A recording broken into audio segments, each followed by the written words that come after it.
So let's take a moment to break down all the bits and pieces that make the design of this dungeon so well put together.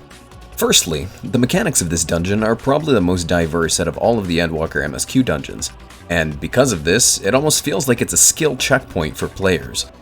It's expected of most people to know the role that they're playing at this point well enough to look out for specific things, and the challenges presented in this dungeon test that knowledge in very subtle ways. Up first is the boss Mindaruva, the shortest of the sisters, but certainly the most annoying out of the three. First, let's break down her fight. At the start, she will cast a tank buster called Mansuya Bio, inflicting a poison debuff that can be cleansed.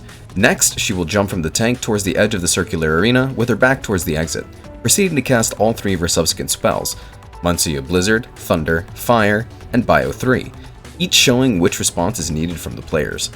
Afterwards, she'll begin to store the spells in small balls that travel across the arena to a designated marker. Only one ball at first, then two, one right after the other. The balls will resolve in the order that they were sent, but you can track which spell will go off in what order based on her buffs. Lastly, she will cast a spell that applies a DOT to several party members that cannot be cleansed. Now, let's take a closer look at this boss fight. The first thing that the boss has the healer do is make sure that the healer knows about cleansable debuffs by putting the tank buster marker above a tank but not immediately chunking their health, essentially saying, this isn't a normal tank buster. Then, immediately after, she shows her entire arsenal of spells, one after the other, in order for all the players to be able to apply this knowledge for the rest of the fight. This teaches the players to pay close attention to a boss when revealing a new ability, as usually it will be the baseline for more intricate mechanics in the fight. Next, the boss doubles down on this set of abilities and forces the party to pay close attention to castbars and reading the names of the spells being cast, as well as teaching the players to pay attention to enemy buffs for a positive reason. And lastly, the boss doesn't do normal raid wides. Instead, placing several DOTs on the players incentivizes the healers to use their kit's specialty, either regens or shields, rather than just any raid-wide OGCD healing. And that's just the first boss. Now, let's take a look at the second sister, Sandaruva. The fight opens up with the standard tank buster followed by player-targeted line AoEs. Up next, the boss will summon orbs in a circle with a gap in one of the spots. Once the next cast goes off, then the orbs explode in a large radius around them, causing players' hit to be inflicted with the Berserk debuff instead of taking damage. Once again, not a typical raid wide. Then, Sandaruva will do a small circle AoE at her feet to catch anyone who got hit by the orbs. Afterwards, the boss will cast an ability giving each player a debuff with a timer, freezing them in place to make the targeted line AoEs undodgeable by the person that is being targeted. And lastly, the boss will do the orbs mechanic once again, but instead, this time disguising the orbs as clones of herself, all emoting save for one.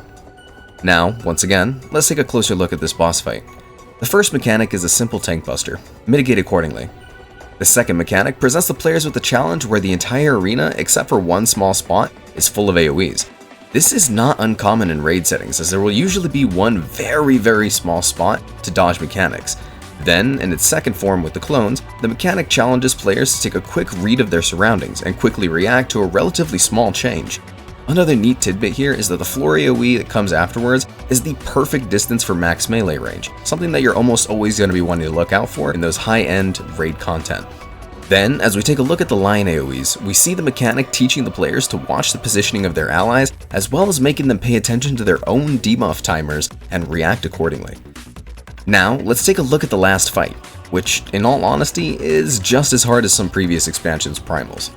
The oldest sister, Sandaruva, opens with her unique ability, Samsara, finally a standard raid-wide damage ability. After that, though, well, to put it simply, welcome to AoE hell. The sisters can choose any order to do these three elementally charged attacks in, but we'll cover them in a specific order just so that way you get the idea. The ice-themed one includes two proximity markers and traveling conal AoEs sprouting out from each sister, as well as thinner line AoEs traveling across the arena perpendicularly. The two younger sisters will then each do their own unique abilities. Mindaruva applies uncleansable elemental AoEs on each player other than the tank, and Sandaruva applies her spear tank buster and throws out line AoEs at the party. There are two other variants of this sister combo, one being fire and one being thunder, but the principle is the same, so we're going to move past it. The other takeaway from this fight is to not try and kill either of the other sisters before downing Sandaruva, the eldest, as she will simply revive the others. With this in mind, let's take a closer look at these mechanics.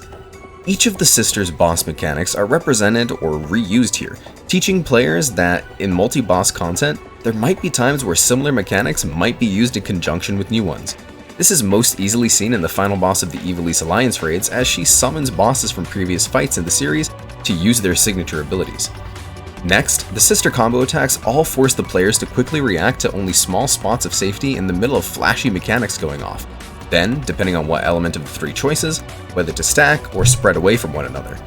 This part of the fight challenges your reaction times and ability to adapt to where teammates are relative to you and the mechanic. And lastly, the revive mechanic teaches players that they can't just mindlessly approach a boss and try and DPS their way through the content. Instead, you have to pay attention to what's going on in front of you and making sure that you're going through the mechanics accordingly. With each of the fights broken down, let's take a step back and look at the dungeon as a whole. The first boss teaches you to pay attention to enemy buffs, and if you're a healer, then to manage the debuff damage as well. The second boss teaches you to react to subtle changes in a given mechanic based on RNG, and to pay attention to your own debuffs as well as the positioning of your allies, making sure that you don't overlap with one another to cause untoward damage or apply extra bone stacks. And the final boss takes all of these mechanics into one test of your ability as a player, as well as the ability for you to react with your teammates, reacting to everything that they could possibly throw at you except for a doom mechanic. Overall, Tower of Zot is an incredible dungeon. Definitely one of my new favorites of all time. I hope that you found this video to be interesting and helps you see dungeons in a different light than before. I've been Relnar, and if you feel like it, why don't you subscribe if you haven't? It boosts my self-esteem and tells me what you want to see more of in my content. And if you're already subscribed and want to support me further, then there are links in the description to do that. There's a Patreon and a Twitter down there if you want to participate in the next data video that I make. Until next time, remember that I want you to have a great day. Take care.